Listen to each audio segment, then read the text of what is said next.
and Young Adult Podcast. Welcome to Cornerstone Youth and Young Adults Podcast. There we go, 165. There we go. Pastor Lucas here. I'm the executive pastor at Cornerstone Church. I'm Pastor Aaron. I'm the youth pastor here. And I like to show off our show notes. You do? Makes people laugh for some reason. So today, my show notes are on a little blue sticky note. Sticky note, mostly on the front and just a smidgen on the back. Smidge on the back. And people don't think we can get a half an hour at this, but I have gotten a half an hour out of less. Out of less, that's true. Very true. Well, guys, we've been gone for a little bit, a couple weeks off on the podcast because Pastor Luke, you and I were both on vacation. Oh, yes. God bless the vacation. And I know you guys went to Virginia Beach. Yes. Sounded amazing. It was great. It was awesome. My wife was born in Virginia Beach. Okay. And lived there for a little bit of her childhood. And then most of her childhood then was spent going back to Virginia Beach for a vacation. Okay. So she has wonderful childhood memories that I don't have. But right. So we've been to Virginia Beach now twice, and you should see her when she gets to Virginia Beach, man. Yeah. That's so funny because you should see what her whole demeanor changes. Yeah. So my family, we went to the Outer Banks of North Carolina. And it's crazy because it's a very similar situation with my wife. I've never been to the Outer Banks of North Carolina before. But Dana grew up going there. That's where her dad's side of the family, so her parents are divorced. So her dad's side of the family would go to the Outer Banks for vacation. And so she has all of these amazing memories and stories and just all this nostalgia for the Outer Banks of North Carolina. And so we went there and it was all that, let me just say this and tell me if you agree.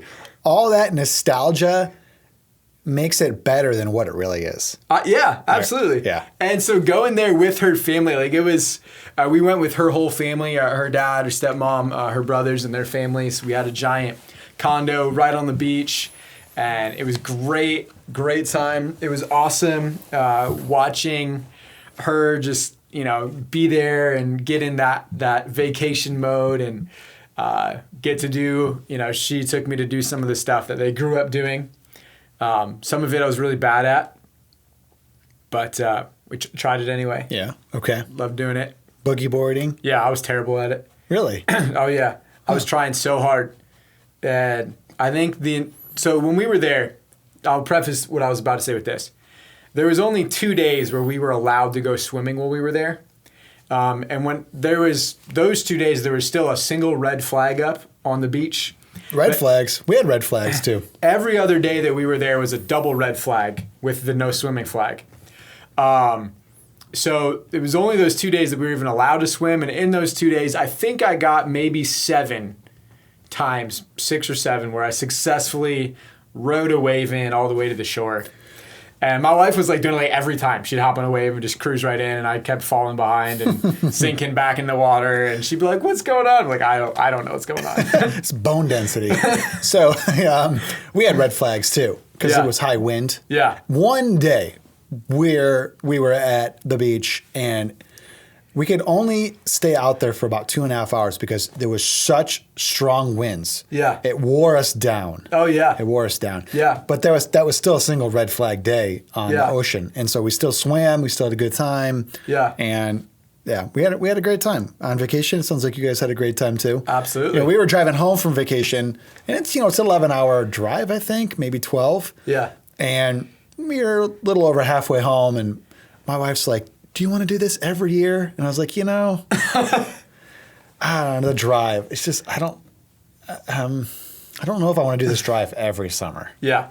And our drive was a little irritating at times because there was so much traffic and construction was unbelievable. Yeah. It was crazy. And it really delayed us and slowed us down. There happened to be on the way home, there was this terrible accident.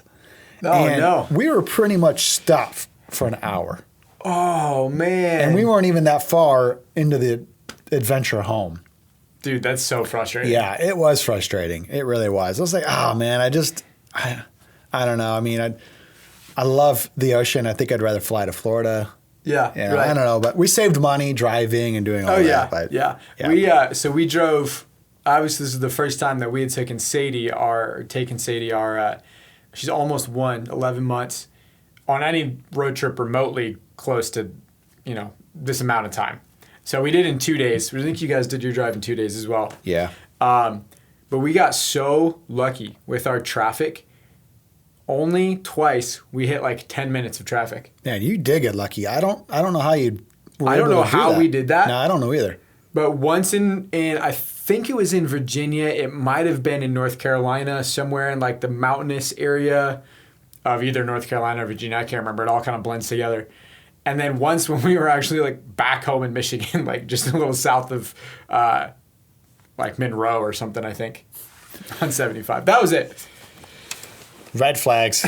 Red flags. We both had them on the beach. We do want to talk about red flags today. Believe it or not, this is ironic and not on purpose. It's true. Yeah. I mean, you started talking about your red flags on the beach, and I thought about my red flags on the beach, and I realized we're talking about red flags. We're talking about today. red flags. But Come we're on, talking somebody. about relationship red flags. That's right. And we're talking about dating relationships. Dating relationships, red flags, beige flags, which I'm not even sure what that is exactly. I was informed today for the very first time that there is such thing as a beige flag. Yeah, I would have thought it was just called a yellow flag. I would have assumed yellow. So green flag is, we all know what the green flags are. Yeah. We all know what the red flags are. Yeah. And then you got these beige flags. Right. So we're going to talk about some of this stuff today. And here, like I said, here's my notes for the podcast.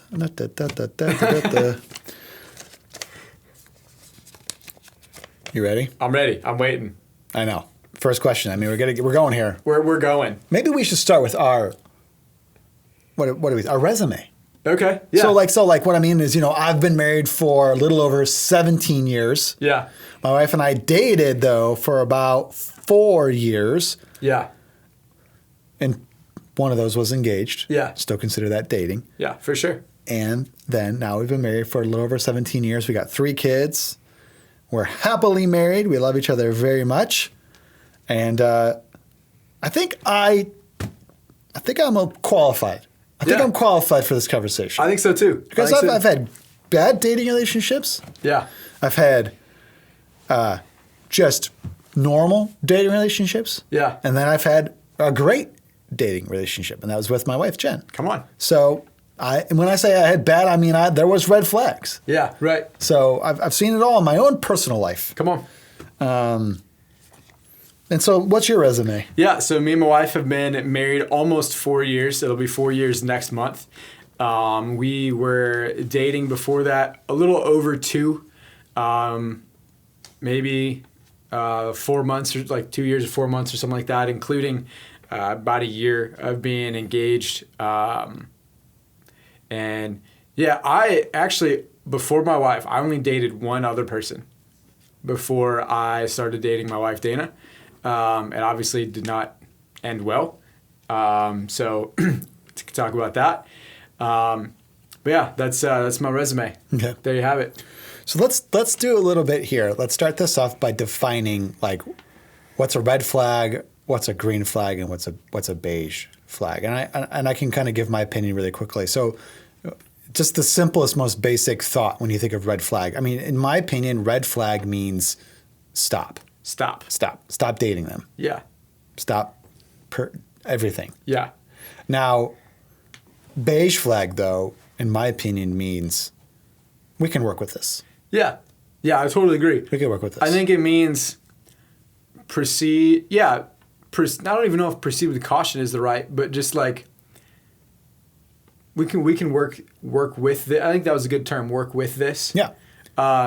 And can I even be bold enough to say, Pastor Aaron, that every single relationship has beige flags? Yeah, that's what I was just kind of going to say that. Like, if you think your relationship is all green flags, the person, either you or the person that you're dating, is definitely hiding something.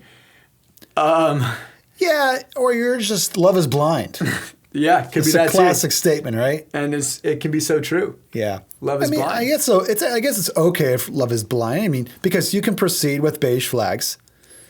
I've got I mean, I'm not a perfect husband. I'm not Yeah. a perfect, boyfriend right now for my wife. Yeah. Heck no, not at all. Yeah. And she better not divorce me over a beige flag. I'd be ticked. Yeah, that'd be super wrong too. I know, it would be super wrong. Yeah. But then green flags are like, whew, let's go, baby. This is awesome. Go. Yeah, go, going to the go-go. Pedal to the metal, baby. Who said going to the go-go? Who, like the original person that said going to the go-go? Yes, I just quoted one of our favorite television shows. I don't know who the original Well, it's from The Office. Okay. It's Michael Scott. Yeah. Was that the original though? Or did he quote it from someone else? No. He's the originator of going to the go-go. Okay. Because him and Jan Levinson Gould, no Gould, just Jan Levinson, Just right. kissed in the parking lot of Chili's. Yes. And then she sees the camera. Yeah. And she's like, let's get in the car.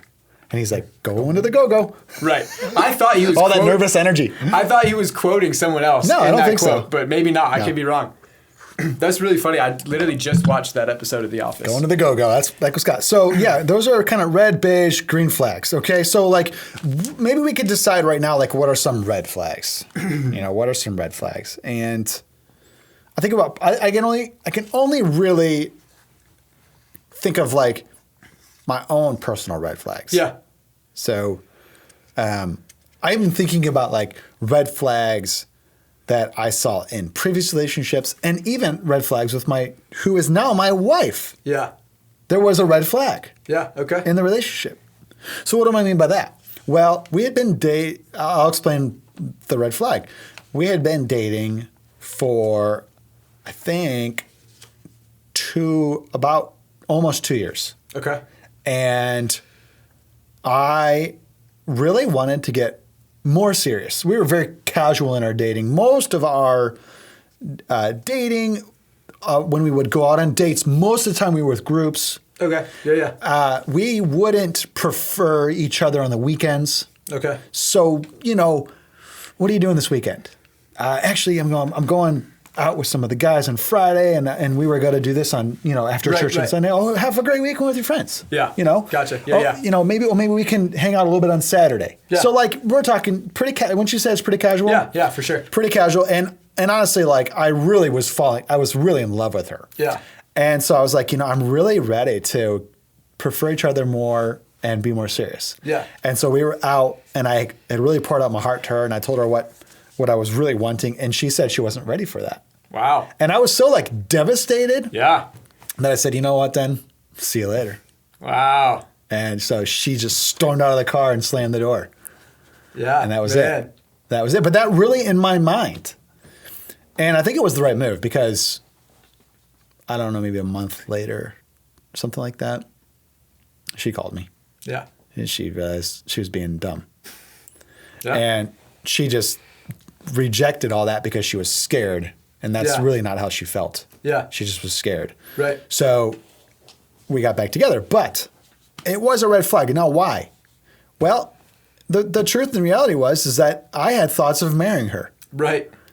And that's a whole lot more further than just being more serious in dating. Yeah. Right? Yeah. Oh, yeah. And so in my mind, I'm like, well, if I'm going to end up marrying this girl, we've got to get to the next level. Yeah. Right. Well, she doesn't even want to go to the next level. Yeah. Well, then how are we supposed to eventually get married? We're not. Right. Exactly. So then if we're not getting married, then I ain't messing around. Then we're just going to end this right now. I'm in it right now. Yeah. And we did. Yeah. And it was terrible. I Yeah. mean, it's not like I was like, fine. Yeah. I mean, I was miserable. Right. I was so upset. I was like, my whole world, I can't believe this whole thing's done. Yeah. I mean, I'm seriously, I'm going to marry this girl. Now I'm done. Yeah. It's rough. It was real rough. Yeah. She called me back. She called Praise me God. back. Yeah. So, but that was, in my mind, in our relationship, that was a red flag. Yeah. So that's a good red flag just in our past. Yeah, for sure. I think another red flag for me, I'll give you kind of a really general one that hopefully if you're listening to this podcast, you would just agree with right off the bat, is that, man, if they don't love Jesus like crazy. That's so obvious, though, Yeah, that's what I'm saying. Like, yeah, just say it, though. You got to say it out loud. Go ahead. But that's what I'm saying. Like, I don't want to just like breeze, like, but I'm gonna let you know that if they don't love Jesus like crazy, red flag, slam the brakes, turn around, get out of there. Yeah, if you're going in the ministry and I'm going in the ministry and someone we're dating is like, no, I don't want to be in the ministry. I hate the ministry. Yeah. Then hit the brakes, kick her out of the car, and never look at her again. Yeah. Because she gone. Yeah.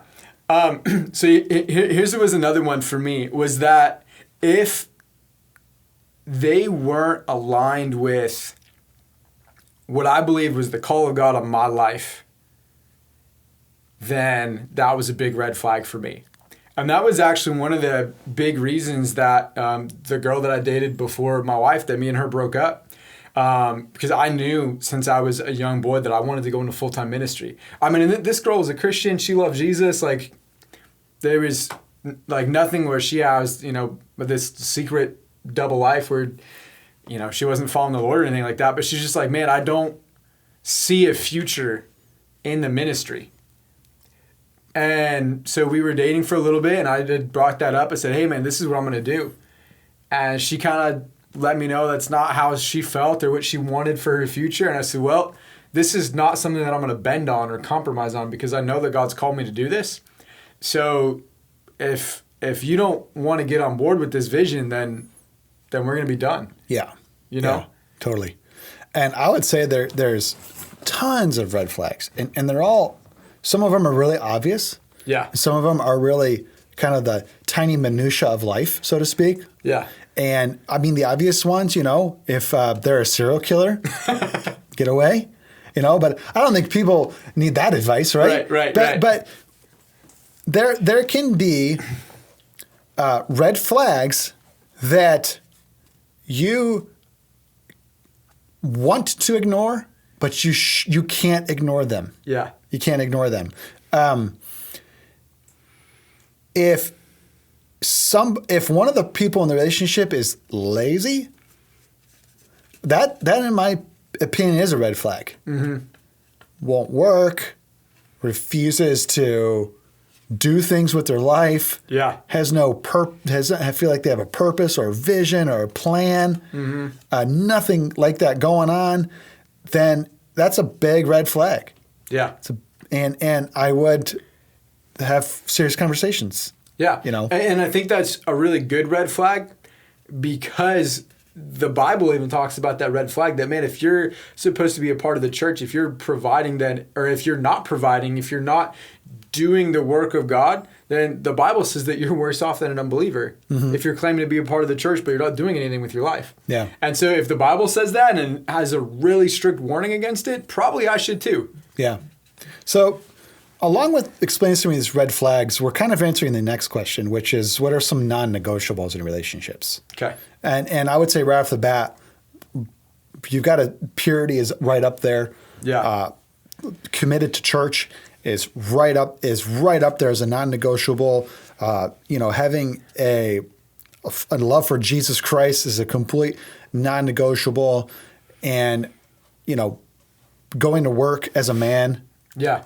Providing for your family, that is a non-negotiable. I mean, even the Apostle Paul talks about it in the Bible. Yeah. A man who won't provide for his family is worse than an unbeliever, even Paul says. Right. And you got to be able to do these things. Those are some non-negotiables. And I would even say right now that as far as non-negotiables go, there's not that many. Yeah. But if you can nail them, then you're pretty good. Yeah. Dude, if they squeeze the toothpaste from the middle instead of the bottom, non-negotiable. If they put the toilet paper roll upside down, non-negotiable. No, false. Well, you can work past that. The toothpaste one, though, you can't. Oh, my gosh. But what we described are beige flags. Yeah, there you go. Squeezing toothpaste from the middle, putting the toilet paper upside down. I don't know. There's a ton of beige flags that you've got to be able to work with. Yeah. And many relationships will fall apart because people are too picky with the non-negotiables. Yeah. I've seen people who were dating this. It was this girl who was dating this great guy. I thought he was awesome. But she had, when she was younger, she had made this big list of what she wanted in a guy. And this guy didn't hit one of her things. That was a very trivial thing, just something that really didn't matter that much. Do you remember what it was? Because I'm curious about that.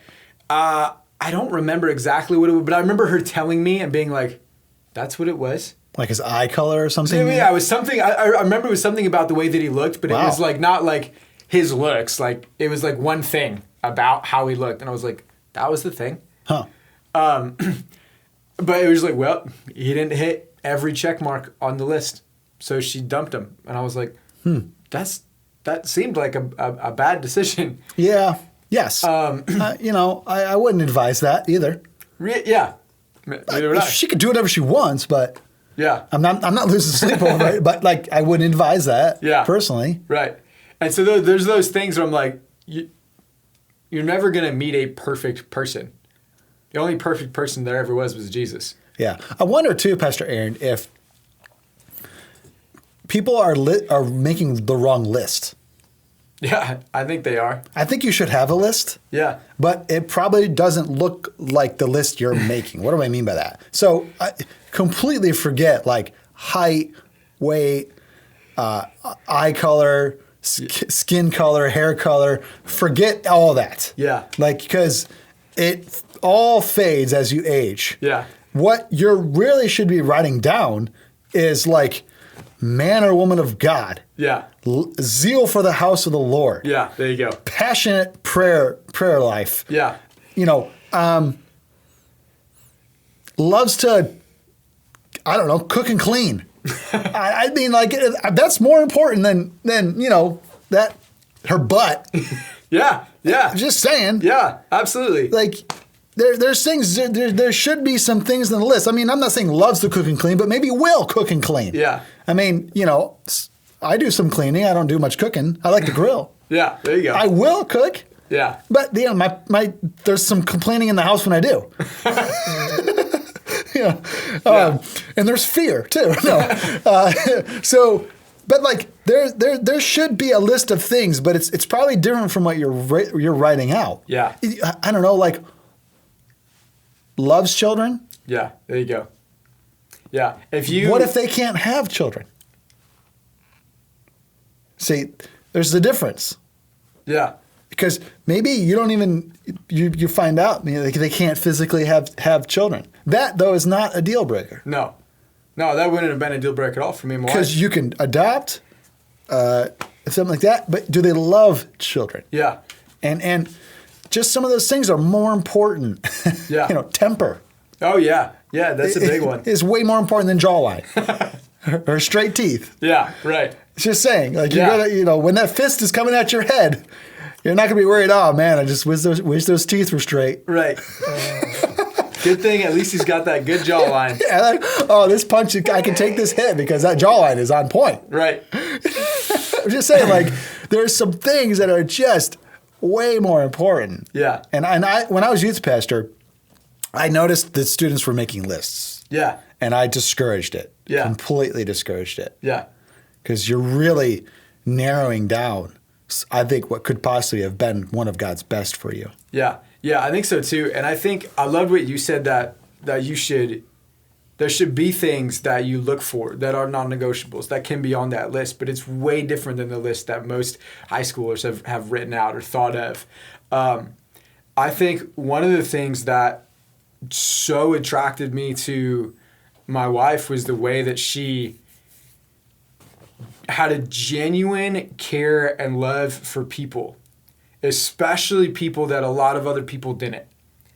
I would see her interact with people that other people would walk right by, see the way that she interacted with people with disabilities, see the way that she interacted with, for her job, she was always working with people in foster care or adoption and or working with people at schools that needed more help with their learning disabilities. Like those were always the people that she was drawn to and man, I love that about her. Yeah. I thought, man, like that is someone that because she just has this genuine love of God in her to just pour out on the least. And like, that's something that I wanted to look for. Yeah. And that she had, but that was so much more important to me, than some of the other things that, high schoolers got on their list. So looks are important. And I'm I guess, grateful that I'm very attracted to my wife. Yeah. But that the stuff on the inside lasts a whole lot longer. Yeah. And it even makes the outer. I even say, I don't know if this is true or not, but when there's a genuine, wonderful person on the inside, Yeah. it improves the outside too. Yeah. At least I think it makes my wife seem way more attractive to me. Yeah. You know what I'm saying? Oh yeah. Oh yeah. Yeah. Totally. Because if they have an ugly spirit, Yeah. it does have that way of going, ugh. Yeah. I think it shows through, man. Yeah. So be careful with that. And you know what's interesting is there's another question on here about. It is an interesting question. Okay. Like it says, what are spiritual boundaries? Spiritual boundaries. And all right. me and Jen, when we were dating, we actually had spiritual boundaries. Yeah. And believe it or not, it is a good idea to have spiritual boundaries. Yeah. I think that there was things that we had spiritual boundaries for, and then I think there was things that as we got, especially after we got engaged, that I think that we could have done a better job at doing. Like, I'll give you an example. All right, so we, when we were dating, we would not like sit and just hold hands and pray together about stuff when it was just the two of us. Neither would Jen and I. But I think that once we got engaged, that not necessarily when it was like just the two of us, but that we could have started putting into practice a better together prayer life. Like, hey, let me call it, because for most of our engagement, we were not like nearby each other. We lived 2.5 hours away from each other during our entire engagement. And so I think, man, if we could have called each other on the phone and prayed together on the phone more, it would have helped us quicker into our marriage start that habit. Yes. But I think that spiritual boundary, because praying together can be something that's really intimate. Yes, it is. It is intimate, especially when you share certain prayer requests. Right. That are intimate. Exactly. And so I think that there should be that boundary. And I guess I'm just saying that I don't know if I did it the best. That's okay. But I think that they should be there. Jen and I right away decided that we were going to limit and put a lid on a lot of spiritual stuff that we would do just the two of us. Mm-hmm. We weren't going to spend our time together praying and worshiping. Yeah. It was just something that felt like, especially early on, like the dating part, like it felt like it would be unhealthy. Yeah. To put the cart before the horse. It almost felt like putting the cart before the horse. And I think, too, there can be spiritual manipulation. Yeah, 100%. And Christians, for some reason, are really good at this. Spiritual manipulation. Yeah. Uh-huh.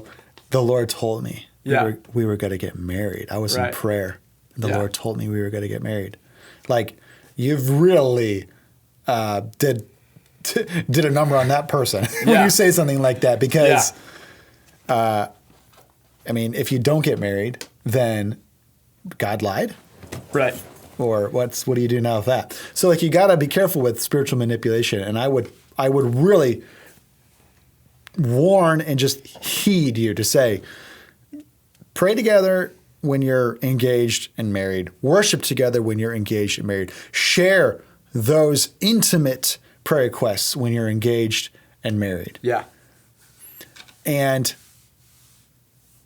I wonder what it is, Pastor Aaron. I know we're almost done with the podcast, and we got one more question that'll be quick for us. All right. I wonder what it is about when you pray together, it like knits something together. Yeah. So don't knit something too quickly. Yeah. Yeah. It's not a good idea. I totally agree. Totally agree. Okay. All right. Last one here, and this one might be quick. Yeah. But Is there such thing as a too high maintenance of a girl? Too high maintenance of a girl. Too All right. high maintenance. I don't think that seems like maybe a weird question to answer as a guy, but I don't. Well, just, it's a good question for you to answer because when you were looking to marry somebody, yeah. in your opinion, was there something where you're like, that's just too high maintenance for me, but I can see why somebody else might be okay with that? There wasn't really. Maybe it was just because the girls that I was ever interested in never seemed like that. But that was never something where I was like, let me try to figure out how high maintenance they would be. Yeah. That was never something that I really thought about or cared about. This is kind of my personal opinion. I think that no matter how high maintenance that you think that you are, there is never going to be somebody that's not like, man, she's just going to be too high maintenance. Like there's going to be somebody that is going to be attracted to you. That's what I was thinking. Like for every high maintenance girl, there's a guy who loves it. Yeah. There you go. You got what I was trying to say. Okay. And there is. Yeah, 100%. Like my friends have married high maintenance girls and they are so happy together. Yeah. And I'm like, it works for you guys. For some reason, he loves it. Yeah. And if that's the case, then fantastic. Yeah. There you go. So let me even just burst the bubble here a little bit. All right. Because I think that pretty much every single person is high maintenance with something. Yeah. All right. Yeah, no, I think you're right.